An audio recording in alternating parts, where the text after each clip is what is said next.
মানিকগঞ্জের ঐতিহ্যবাহী ধলেশ্বরী নদী পাড়ে ঘিওর পাটের হাটে চলছে জমজমাট বেচাকেনা। দরদামের খবর জানাতে এই মুহূর্তে সেখানে আছেন সহকর্মী মোহাম্মদ ইউসুফ আলী। সরাসরি যাচ্ছি তার কাছে। শ্রাবণের এই শেষ সময়টা আসলে ট্রলারের ছোট ছোট যানবাহনের এখানে কিন্তু পাট নিয়ে এসেছে। সকালে কিন্তু বৃষ্টি ছিল, যার জন্য সরবরাহটা একটু কম থাকায় আজকে কিন্তু 50 থেকে 100 টাকা দর বৃদ্ধি পেয়ে এই মুহূর্তে কিন্তু বেচা কেনা হচ্ছে পাট ঐতিহ্যবাহী এই হাটে। তবে আমরা দেখছি যে এটা পাট বেচা কেনা এখন বৃষ্টি না থাকা এটা কিন্তু কৃষক এবং পাইকার জমে উঠেছে। ভোর থেকে কৃষক আর পাইকারের সরগরম মানিকগঞ্জের 200 বছরের ঐতিহ্যবাহী ঘিউরের পাটের হাট। রিক্সা, ভ্যান, ট্রলার সহ ছোট ছোট যানবাহনে হাট পরিপূর্ণ সোনালি আসে। বাজারে সেরা পাট বিক্রি হচ্ছে পণ প্রতি এই মুহূর্তে 3600 থেকে 3700 টাকায়, আর মধ্যম মানের পাট এখানে বিক্রি হচ্ছে 34 থেকে 3500 টাকায়, আর নিম্নমানের পাট এখানে বিক্রি হচ্ছে 3200 থেকে 3300 টাকায়।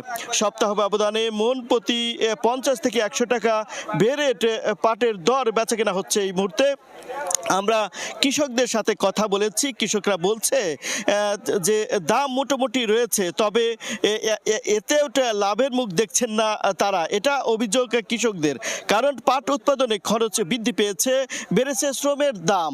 এছাড়াও কিন্তু আমরা ভোরে যখন বৃষ্টি ছিল, সেই বৃষ্টিতে আমরা কৃষকদের দেখেছি যে এইটা ধলেশ্বরী, ইছামতি এবং কালীগঙ্গা নদী হয়ে ট্রলারে এখানে কিন্তু পাট নিয়ে এসেছে কৃষকরা, এবং সেই পাট এখানে নেমে এবং কি এটা যেহেতু বন্দরের একটা হাট, অর্থাৎ নদী পথ রয়েছে এবং সেটা স্থলপথ রয়েছে, যার জন্য কিন্তু বিভিন্ন জায়গা থেকে পাট নিয়ে এসেছে এবং পাইকার এসেছে বিভিন্ন স্থান থেকে, নারায়ণগঞ্জ থেকে শুরু করে চট্টগ্রাম, ভাট, কুমিল্লা, বিভিন্ন দূর দূরান্তের পাইকারও কিন্তু এখানে এসেছে। তারা কিন্তু কৃষক আর পাইকারে বেচা কেনা হচ্ছে। যদিও আজকে কিছুটা বৃদ্ধি পেয়েছে গত এক সপ্তাহের তুলনায়, তবে সেই তুলনায় কিন্তু কৃষকরা বলছে যে এই যে পাটের দরটি, এই দরটি কিন্তু আরও বৃদ্ধি হলে, অর্থাৎ 4000-এর উপরে থাকলে তাদের জন্য আসলে উৎপাদন খরচ করিয়ে কিছুটা বেশি লাভ হবে। অর্থাৎ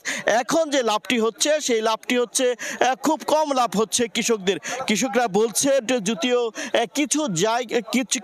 কিছু জায়গায় আসলে সেই পাটকে পরিবহন করতে হচ্ছে, অর্থাৎ পর্যাপ্ত পানি নেই, এবং কি সেই ক্ষেত্রে কিছু কিছু স্থানে আসলে পাট পরিবহনের খরচ বেড়েছে, শ্রমের খরচ বেড়েছে, যার জন্য কৃষকরা কিন্তু এইটা কথাই বলছে যে আসলে পাটের দামটি আসলে সেই আশার যে তাদের সেই আশা স্বরূপ পাচ্ছে না।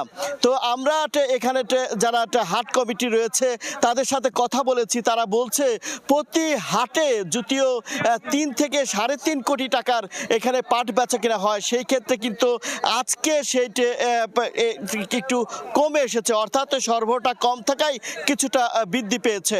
আমরা কথা বলেছিলাম আসলে এখানকার যারা যানবাহনে রয়েছে তারা বলছেন বলে এটা আসলে এখানে উপযোগী হাট থাকায় খুব বেচা কেনাও জমজমাট হচ্ছে। এই ছিল আমার কাছে মানিকগঞ্জের 200 বছরের ঐতিহ্যবাহী ঘিউর হাট থেকে পাটের দরদামের সর্বশেষ তথ্য।